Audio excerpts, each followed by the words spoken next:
So let me to share now and kindly acknowledge if everything is okay, fine, and there's no issue, no problem, please.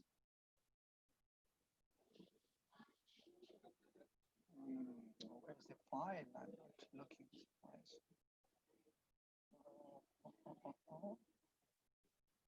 It's like,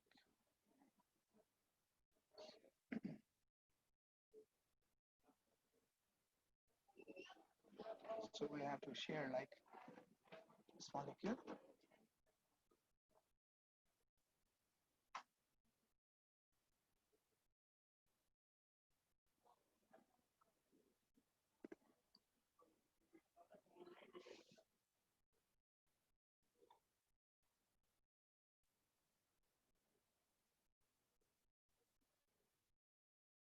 I'm looking the file, but it doesn't open.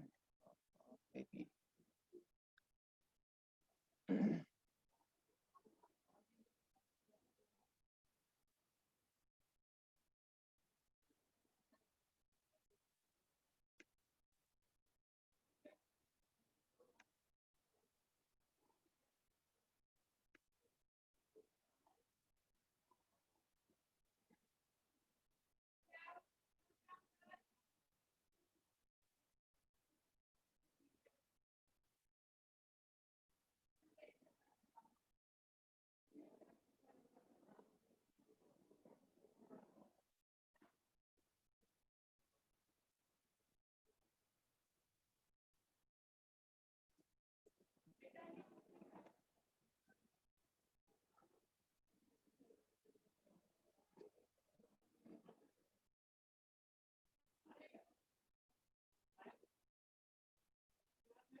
Yeah, now I think it's here. So let me just share. Tell me, can you see my screen, please, students? Kindly acknowledge. Yes, sir. Yes, yes, sir. Right. Let's me to tell you if anything is clear. Endoplasmic reticulum is nothing. It's like a system of membrane once again, folded membranes, and it's extended throughout the cytoplasm of the cell. It basically originates from the membrane sides and runs toward the nucleus. Like this one structure.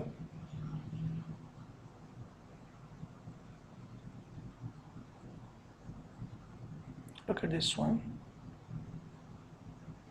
It's like here.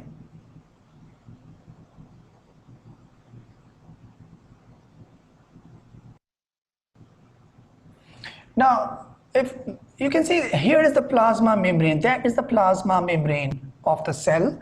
And here at this side, we have the nucleus. So just fuse with the nucleus. This side is just connected with nucleus like in this way. If this is the nucleus, and nucleus is also a double membrane structure. So the double membrane of the nucleus is just in contact with the endoplasmic reticulum. So nucleus is in close contact with the endoplasmic reticulum. Now you can see here some channels of membrane, but if you focus it, you can see that they have like a continuous lumen. How? You can see I'm just putting some dots. मैं कुछ dots डाल रहा हूँ और देखिए कि इनके lumen आपस में कैसे connected हैं. ये देखें, ये एक space है पूरा और ये यूं connected है, यूं गया. देखिए इसके साथ ये जहाँ जहाँ इसका lumen connected है वहाँ मैं dot डाल रहा हूँ. Then ये इसी तरह इनमें transportation possible है through these routes. And again here, and like this one, even it connected with the nucleus as well. तो इनके substances direct nucleus के साथ भी contact में हैं. अब ये जो बाहर वाला area है जो आपको नजर आ रहा है कि बीच में जो dark area है, मतलब ये जहाँ ये space जहाँ dots नहीं है, it means it's like a cytoplasm. तो cytoplasm के अंदर मैं मिसाल दे रहा हूँ ना, जैसे मेरे 4 फिंगर्स है. अब ये 4 फिंगर्स में पानी का एक भरा हुआ जाम है, वो पानी के अंदर रखता हूँ और थोड़ी देर में सपोज कीजिएगा कि मेरे जो फिंगर है ये अंदर से हॉलो है और इनके अंदर भी एक लिक्विड है. तो इसका मतलब है कि मेरे जो फिंगर की बीच की जगह है यहाँ पानी होगा.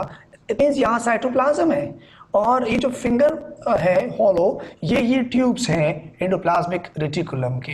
तो आप ये समझ लीजिएगा कि endoplasmic reticulum is like a flattened membrane, zigzag membrane systems, and they are so much extensively folded throughout the cell, originating from the plasma membrane, runs toward the nucleus, and even the nucleus is fused with the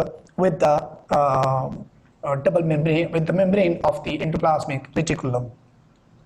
अच्छा जी, अब endoplasmic reticulum की दो किस्में हैं, मैं आपको ये भी बताना चाहूंगा। तो there are two types of endoplasmic reticulum. One is SER यानी smooth endoplasmic reticulum, and the other one is called RER यानी रफ एंडोप्लाज्मिक रेटिकुलम। फर्क क्या है दोनों में? मैं अगर आपको यहाँ इसको अलग से बना दूं, राइबोसोम इनको जो ये मेम्ब्रेन है इसका, फॉर एग्जांपल ये एक मेम्ब्रेन में बना देता हूँ, सिर्फ एंडोप्लाज्मिक रेटिकुलम का एक मेम्ब्रेन में ड्रॉ कर रहा हूँ। अच्छा, अब इसको हम कहेंगे स्मूथ, क्योंकि बिल्कुल स्मूथ सरफेस है। लेकिन अगर इसके ऊपर कुछ स्टडीड ऑफ राइबोसोम्स होंगे, बाजों का जैसे राइबोसोम आपने पढ़ा था क्लोरोप्लास्ट के अंदर भी थे, माइटोकॉन्ड्रिया के अंदर भी थे। अच्छा, यहाँ भी राइबोसोम्स होते हैं और इनके सरफेस के ऊपर अटैच होते हैं, मेम्ब्रेन के ऊपर अटैच होते हैं। तो मैं इनको यहाँ ड्रॉ करने जा रहा हूँ। लुक इट हियर, ये जो आपको डॉट्स या सर्कल नजर आ रहे हैं ये राइबोसोम्स हैं। So many ribosomes here. अच्छा, अब अगर कोई एंडोप्लाज्मिक रेटिकुलम के ऊपर राइबोसोम्स अटैच्ड हो तो उनको हम कहते हैं रफ एंडोप्लाज्मिक रेटिकुलम, और जो बगैर राइबोसोम के हो उसको हम कहते हैं स्मूथ एंडोप्लाज्मिक रेटिकुलम। जैसे इस वक्त आप देखते हैं ये है तो रफ, लेकिन अगर आपका ये किनारा देखें ऊपर वाला, इस पर मैंने राइबोसोम नहीं बनाए तो it's like a smooth endoplasmic reticulum. अलबत्ता ऐसा नहीं होता, जो स्मूथ वाला होगा उस पर राइबोसोम होगा ही नहीं शुरू से लेकर आखिर तक, और जिसमें राइबोसोम्स होते हैं तो उसको हम वैसे ओवरऑल रफ एंडोप्लाज्मिक रेटिकुलम कहते हैं। फर्क क्या है दोनों में, ये भी मैं आपको बताऊंगा तफसील से। थोड़ा सा मैं आपको बस इतना बता दूं कि जो हमारे पास स्मूथ एंडोप्लाज्मिक रेटिकुलम है, स्मूथ एंडोप्लाज्मिक रेटिकुलम, इसका रोल क्या है? इसका रोल है synthesis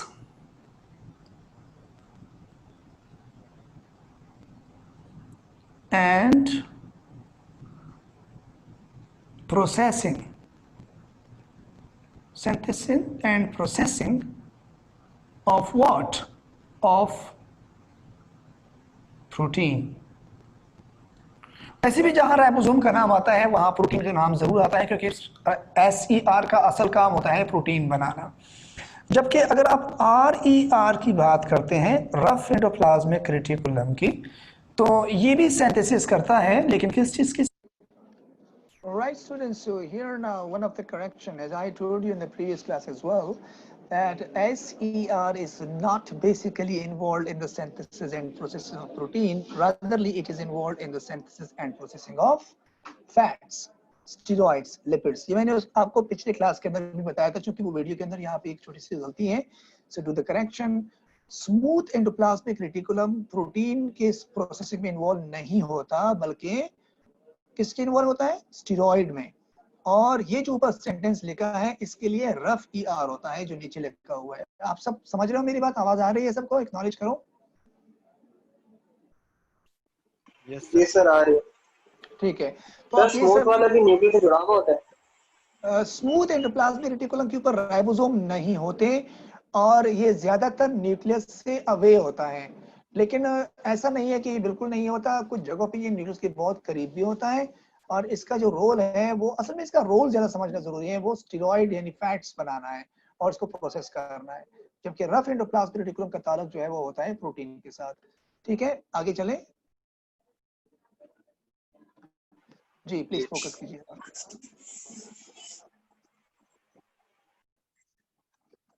Also involved in the synthesis and processing of what?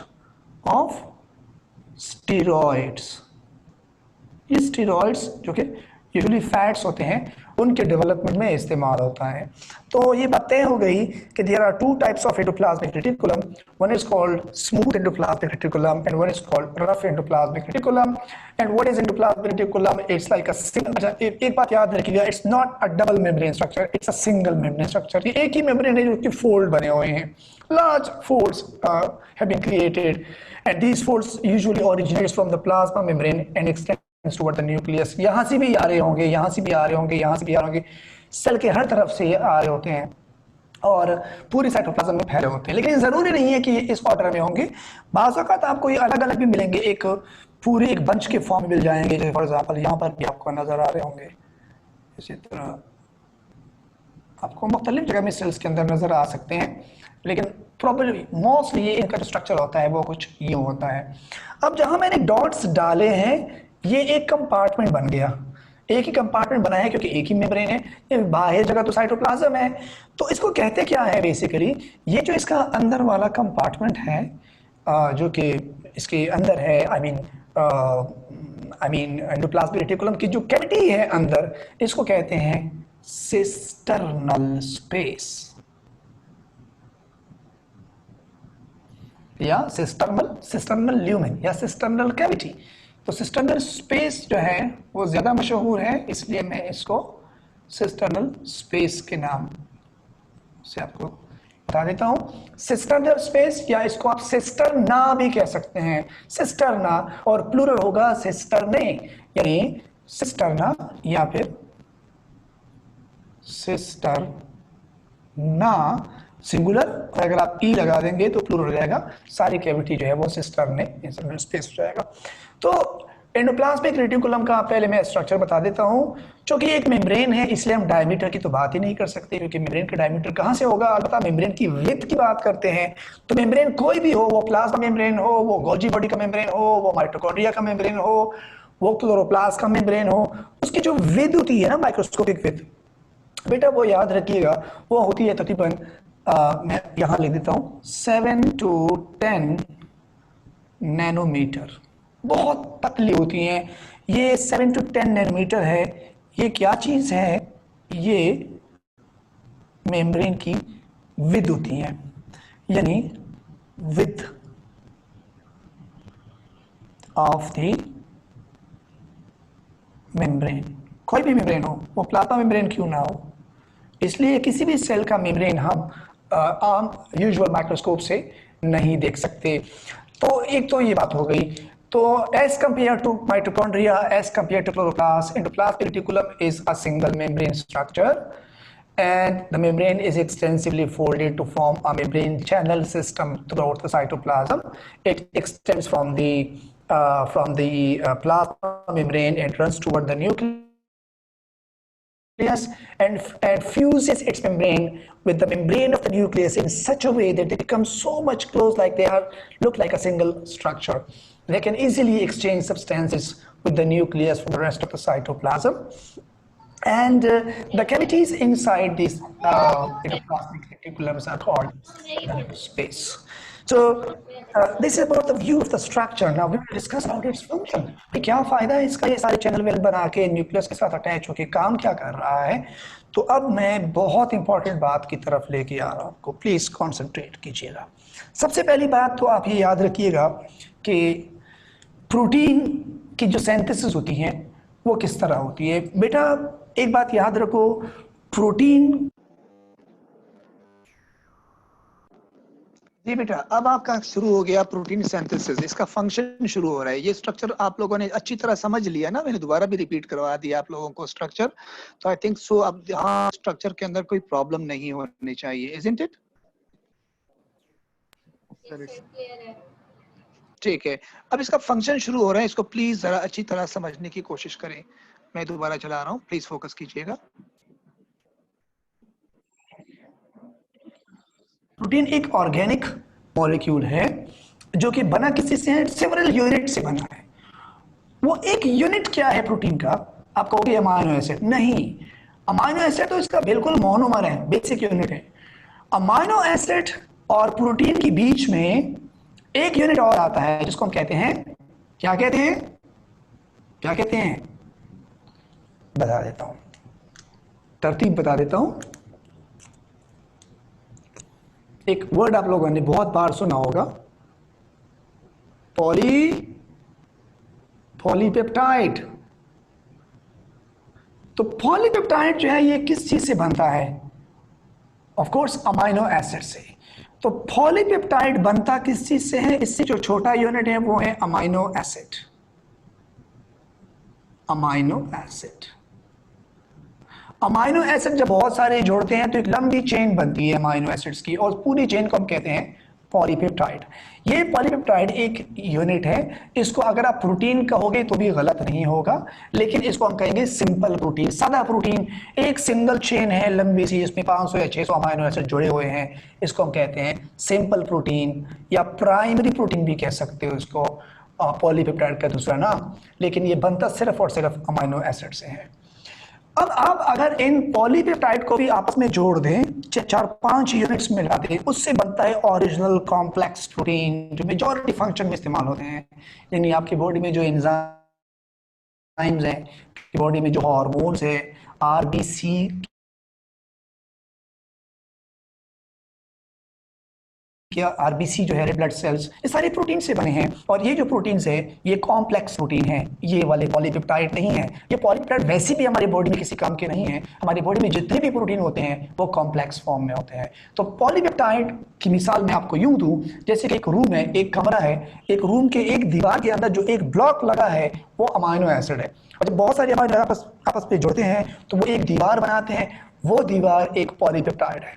अब जब आप रूम बनाते हैं तो आप चारों तरफ से दीवार खड़ी करेंगे, उसको असेंबल करेंगे, छत भी डलेगा, फर्श भी होगा, तो पूरा का पूरा 6 डिफरेंट यूनिट्स आपने मिलाए तो कमरा बना, 4 दीवारी, छत और फर्श। तो 6 पॉलीपेप्टाइड से मिलकर आपका कॉम्प्लेक्स प्रोटीन बना। तो आपका पूरा कमरा जो है वो एक प्रोटीन है, दीवारें पॉलीपेप्टाइड है, और उन दीवारों में लगा हुआ ब्लॉक जो है या ईंट जो है वो एक अमाइनो एसिड है। तो अब ये बात मैंने क्यों बताई आपको? देखो, सबसे पहली बात तो ये है कि अमाइनो एसिड को जोड़ के पॉलीपेप्टाइड बनाना, ये काम किसका है? ये काम एंडोप्लाज्मिक रेटिकुलम का नहीं है, ये काम है राइबोसोम का, जो एंडोप्लाज्मिक रेटिकुलम के ऊपर लगे हुए हैं। So ribosomes are basically involve to join the amino acid together to make a long polymer of polypeptide, but that is called simple protein. मसलन मैं आपसे कहता हूँ कि आप किसी लोहे के कारखाने में जाते हैं और आप देखते हैं कि वहाँ पे बड़े बड़े शीट्स निकल रहे हैं आयरन के, मेटल के, लेकिन वो सिंपल शीट्स पड़े हैं। अब आप चाहें तो उन शीट्स को इस्तेमाल में ला सकते हैं, उनसे चाहें तो आप किसी ट्रक की बॉडी बनाएं, उसको मोल्ड करना पड़ेगा, शेप देना पड़ेगा, उसको किसी प्लेन में इस्तेमाल किया जाए, किसी मकान की जो छत है वो बनाई जाए, तो उस हिसाब से उसको शेप देना पड़ेगा, उसको मोल्ड करना पड़ेगा, उसको प्रोसेस करना पड़ेगा ओरिजिनल शेप के अंदर। तो असल में एंडोप्लाज्मिक रेटिकुलम का काम होता है उस प्रोटीन को ओरिजिनल शेप में लाना। उसको जब मैंने यहाँ पे वर्ड लिखा है ना, synthesis and processing of protein, तो सिंथेसिस तो चलो हम कहते हैं कि ये राइबोसोम कर रहा है, लेकिन जो राइबोसोम इससे जुड़ा हुआ है इसलिए हम कहते हैं कि इसको प्रोसेस भी कर रहा है। तो प्रोसेसिंग बेसिकली किसका काम होता है? एंडोप्लाज्मिक रेटिकुलम का काम होता है। प्रोसेसिंग के बगैर कोई चीज़ काम की नहीं होती। कोई भी स्ट्रक्चर है, कोई भी रॉ मटेरियल है, उसको एक पर्टिकुलर शेप देना होता है। तो अमाइनो एसिड से पॉलीपेप्टाइड और पॉलीपेप्टाइड से क्या बनेगा? Complex protein. तो मैं इसको यहाँ लिख देता हूँ क्योंकि आगे ऊपर शायद जगह नहीं है, तो मैं इसको नाम दूंगा कॉम्प्लेक्स प्रोटीन। Complex proteins. तो ये जो कॉम्प्लेक्स प्रोटीन में जा रहा है, ये काम कौन कर रहा है? ये ER कर रहा है, जबकि ये वाला काम कौन कर रहा है? राइबोसोम कर रहा है। ठीक है। सो इसका मतलब ये हुआ कि प्रोटीन की असल में जो प्रोसेसिंग है वो एंडोप्लाज्मिक रेटिकुलम में होती है। यहाँ क्या हो रहा होता है? यहाँ जो राइबोसोम्स हैं ये लंबी चेन बना देता है अमाइनो एसिड की, उसको वो डिलीवर कर देता है इस कैविटी के अंदर। ये जो कैविटी है यहाँ पे रॉ प्रोटीन आके गिरता है अंदर, और अंदर ही अंदर जाके उसको प्रोसेस कर रहे होते हैं। अच्छा, अब एक वर्ड मैंने यूज किया प्रोसेसिंग। 4 डिफरेंट टर्म्स मैं यूज कर रहा हूँ।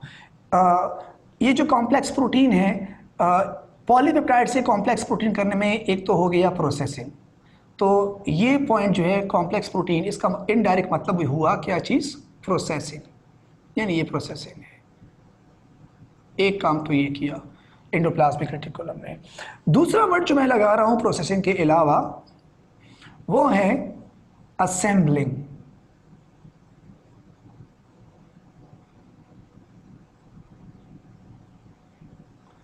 असेंबलिंग, थोड़ा सा शायद मेरा मार्कर लाइट हो गया।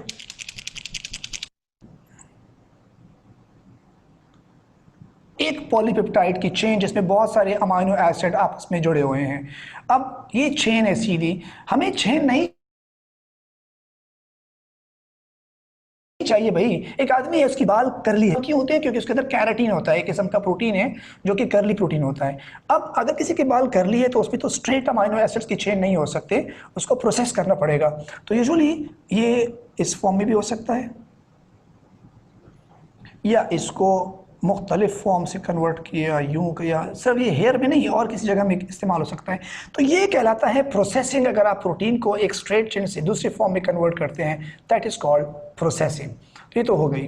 फिर असेंबलिंग का मतलब ये होता है कि अगर आपने एक पॉलीपेप्टाइड को प्रोसेस किया, इसी तरह एक और पॉलीपेप्टाइड, इसी तरह एक और पॉलीपेप्टाइड, 4-5 पॉलीपेप्टाइड है, उनको प्रोसेस करने के बाद आपस में जोड़ दें, मिलाएं और उससे एक कॉम्प्लेक्स प्रोटीन बनाएं, इसको कहते हैं असेंबलिंग। जैसे कि आपका आरबीसी है, red blood cell. Red blood cell के अंदर क्या चीज मौजूद है? हीमोग्लोबिन। हीमोग्लोबिन के अंदर 4 प्रोटीन के मॉलिक्यूल है, एक नहीं है। अमीन प्रोटीन तो एक है, लेकिन उसके अंदर 4 क्या मौजूद है? पॉलीपेप्टाइड मॉलिक्यूल है। एक पॉलीपेप्टाइड अल्फा चेन, दूसरा अल्फा चेन, फिर बीटा चेन और फिर बीटा चेन, 2 बीटा चेन और 2 अल्फा चेन। ये 4 पॉलीपेप्टाइड है। हर एक को पहले प्रोसेस किया जाता है और फिर असेंबल किया जाता है। ये मैं हीमोग्लोबिन की बात कर रहा हूँ। तो इसी तरह दूसरी बात जो हो गई इंपॉर्टेंट, वो हो गई आपकी असेंबलिंग। अच्छा जी, तीसरी बात क्या है? तीसरी बात क्या है? एंडोप्लाज्मिक रेटिकुलम किस तरह काम करता है? तीसरा जो इसका इंपॉर्टेंट वर्ड है वो है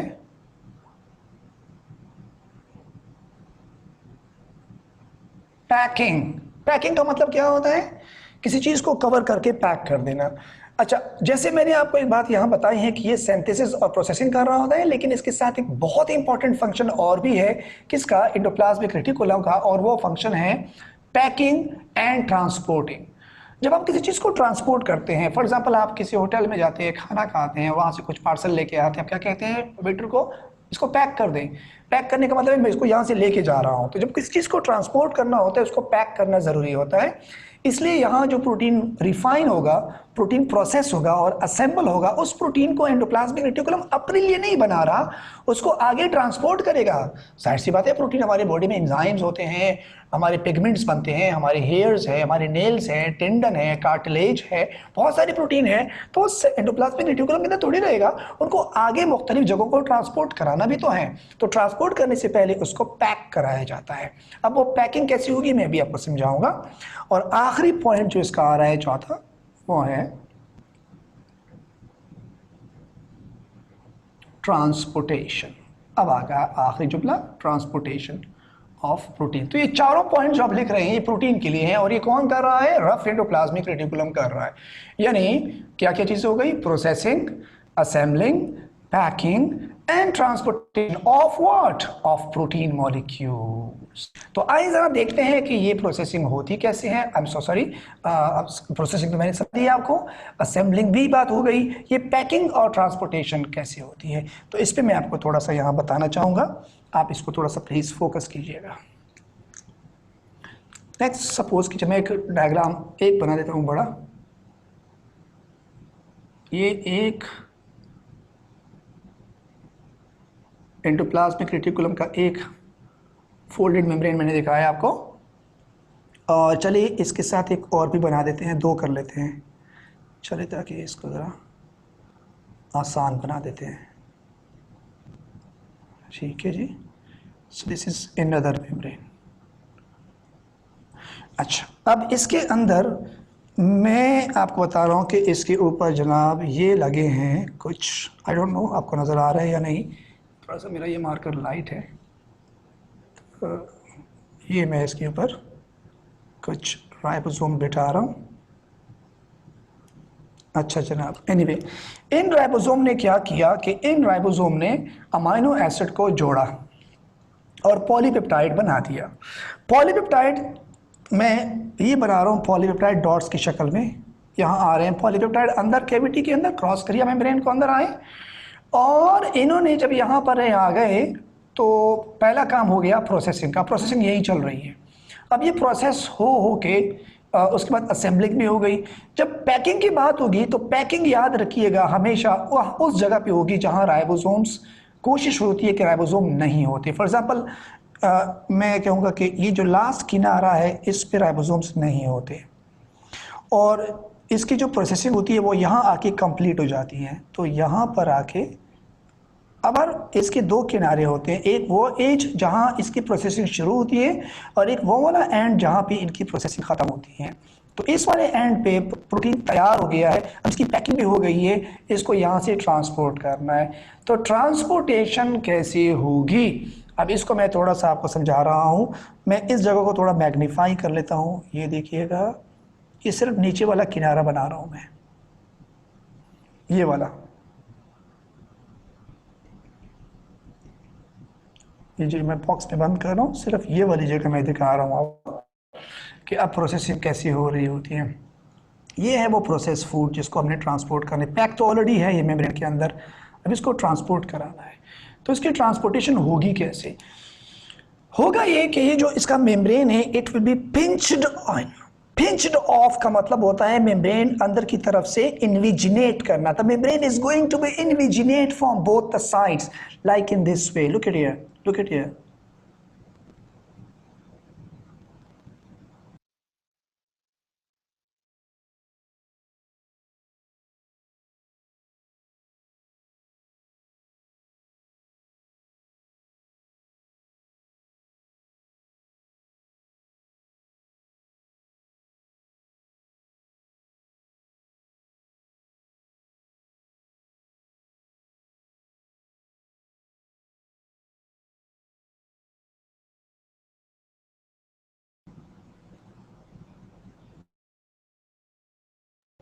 कुछ यूं मेम्ब्रेन अंदर की तरफ से इन्विजिनेट हो जाएगी, और आप देख रहे हैं कि ये जो असेंबल्ड प्रोटीन है वो यहाँ पे मौजूद है। Now this invagination goes to deeper and deeper, मजीद अंदर आ रहा होता है और यहाँ तक ये बिल्कुल यहाँ से डिटैच हो जाता है। अब जब ये यहाँ से डिटैच होगा तो हमारे पास दो स्ट्रक्चर नज़र आ रहे हैं। ये तो ऊपर किनारा इसका रह गया मेम्ब्रेन का, और इससे एक वैक्यूल टाइप स्ट्रक्चर गिरा, बड ऑफ हो गया। बड ऑफ यानी डिटैच होना, गिर जाना। यानी अगर मैं इस ट्यूब का एक किनारा तोड़ दूं तो इस पे से प्रोसेस प्रोटीन है। ये प्रोसेस प्रोटीन यहाँ से माइग्रेट करके आगे जाएगा एक और डिपार्टमेंट की तरफ जिसको कहते हैं गोल्जी बॉडी। गोल्जी बॉडी में फर्दर प्रोसेसिंग होगी प्रोटीन की, उसके ऊपर कुछ कार्बोहाइड्रेट्स वगैरह लगेंगे ताकि वो ग्लाइकोप्रोटीन बना सके। प्रोटीन तो यहाँ बन चुका है, उसके बाद फर्दर मॉडिफिकेशन होगी प्रोटीन की, लेकिन वो बात की कहानी है। मैं यहाँ आपको ये बताता चलूँ कि ये जो ट्रांसपोर्टेशन है it occurs in the form of vesicles. What are vesicles? Vesicles are a single membrane vacuole-like structure which really bud off from one of the end of the endoplasmic reticulum having processing protein. तो इसका मतलब है कि vesicle कोई नई चीज़ नहीं है। Vesicle असल में वेसिकल असल में ये जो एंडोप्लाज्मिक रेटिकुलम है उसी का ही पार्ट है, उसी का ही मेम्ब्रेन है, बस मेम्ब्रेन इन्विजिनेट के गोल होके नीचे गिरा है। अच्छा, अब यहाँ एक सवाल जो आप लोगों के जहन में उठना चाहिए और आप सोच रहे होंगे कि यार अगर ये प्रोटीन अंदर आ रहा है और ये नीचे जाके असेंबल हो रहा है और ये नीचे टूट रहा है और गिर रहा है तो इस तरह तो ये पूरा एंडोप्लाज्मिक रेटिकुलम ख़त्म हो जाएगा, क्योंकि वो बड ऑफ हो रहा है, बड ऑफ हो रहा है, बड ऑफ हो रहा है, जा रहा है, तो ये तो ख़त्म हो जाएगा। अच्छा, अब इसके लिए जवाब ये है कि ये जो राइबोसोम यहाँ अमाइनो एसिड बना के प्रोटीन भेज रहे हैं, तो बेटा इस प्रोटीन की दो किस्में होती हैं, दो तरह की प्रोटीन है। एक वो प्रोटीन जो हम एक्सपोर्ट करते हैं यानी भेज रहे हैं आगे, और एक वो प्रोटीन जो कि ये जो एंडोप्लाज्मिक रेटिकुलम का मेम्ब्रेन कम हो रहा है, उस मेम्ब्रेन के बनाने में इस्तेमाल होता है। क्योंकि प्लाज्मा मेम्ब्रेन या कोई भी मेम्ब्रेन हो, चाहे वो एंडोप्लाज्मिक रेटिकुलम का मेम्ब्रेन क्यों ना हो, किसी चीज़ का भी मेम्ब्रेन हो, उसमें प्रोटीन एक बहुत इंपॉर्टेंट रोल प्ले करता है। तो वो प्रोटीन इस मेम्ब्रेन की बनावट में इस्तेमाल होता है, डोमेस्टिकली, लोकली, वो बाहर नहीं जाता। और वो प्रोटीन जो कि रिफाइन होता है, प्रोसेस होता है, उसको हम आगे एक्सपोर्ट करते हैं। तो जिस तरह हम लोग हम अपने मुल्क में कुछ चीज़ें डोमेस्टिकली खुद खाते हैं, अगर वो हमारी पैदावार से ज़्यादा है तो उसको हम आगे एक्सपोर्ट भी करते हैं। So like in this way you can say वो प्रोटीन जो यहाँ डोमेस्टिकली यूज़ होता है और एक्सपोर्ट नहीं होता, उस प्रोटीन को हम कहते हैं रेजिडेंट प्रोटीन। तो ये तो हो गया ट्रांसपोर्ट प्रोटीन, ये तो हो गया आपका ट्रांसपोर्ट प्रोटीन, अच्छी क्वालिटी वाला प्रोटीन जो कि आगे ट्रांसपोर्ट हो रहा है। और जो प्रोटीन यहाँ डोमेस्टिकली यूज होता है इस मेम्ब्रेन की बनावट में, used here to develop this membrane, इसको हम क्या कहते हैं? इसको हम कहते थे रेजिडेंट प्रोटीन,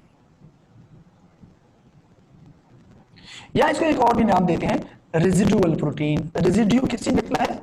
जो चीज़ फिल्टर होती है, रह जाती है, क्योंकि जो अच्छी क्वालिटी होती है वो तो हम आगे एक्सपोर्ट करते हैं, और जो थोड़ी रेजिड्यू होती है उससे एंडोप्लाज्मिक रेटिकुलम का मेम्ब्रेन बन रहा होता है।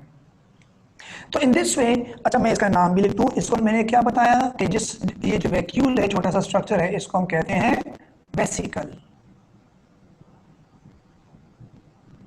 So vesicle are small bubble-shaped structure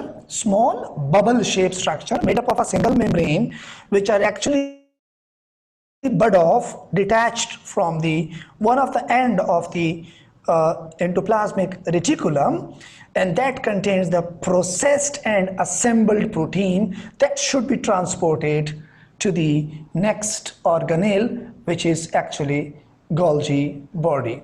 So that's the story of endoplasmic reticulum, and now we will continue these lectures with the structure of Golgi body, how these vesicles are connected to the Golgi body, and that I will show it in the next video. Yeah. So did you grasp the concepts of endoplasmic reticulum? Is there any confusion, any questions, please ask me right now, and we'll discuss about the Golgi body in the next class, inshallah. So is there any problem here? So please ask me right now. Clear, okay, great. So did you differentiate between the rough endoplasmic reticulum and smooth endoplasmic reticulum? It's clear in the diagrams here. And I told you about how protein is processed. 4 important steps. 1, processing, assembling, packing, and transportation. You must know about these 4 steps. Yeah, there's a question between difference between vesicle and vacuole. It's not such a big difference. You can use the vesicle word for a vacuole, and you can use both the word. It doesn't matter. Yeah, all membranes are made up of phospholipid plus protein, beta. Not only phospholipid, also protein is involved in the structure. Right? Anything else? That's great. So you know about the vesicle. Can you tell me which substance is present in the vesicle right now at the end of this story?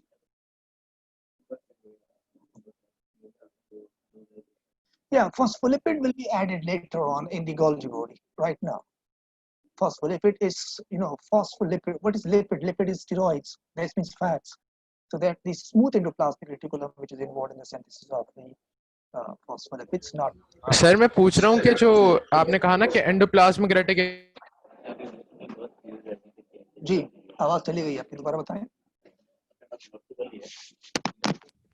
Sir आपने कहा कि endoplasmic reticulum खुद अपनी membrane बनाता है resident protein से, तो मैं कह रहा हूँ कि अपनी मेम्ब्रेन बनाने के लिए फॉस्फोलिपिड उसके पास कहाँ से आते हैं? Yeah, that's the point. देखो हमारे पास लिपिड्स और ग्लूकोज के मॉलिक्यूल साइटोप्लाज्म के अंदर भी अवेलेबल होते हैं. So usually they are synthesized. It's a very complex story which is not concerned with the detail as these are not a part of our syllabus. But just keep in mind that domestic resident proteins are used in the synthesis of the membrane, and exported proteins are moved to the Golgi body for further modification. Right? बेटा समझ रहे हो? कुछ चीजें ऐसी होती है जिसको हम डिटेल में नहीं पढ़ते हैं. Just keep in mind that the protein will be added in the membrane by this local protein.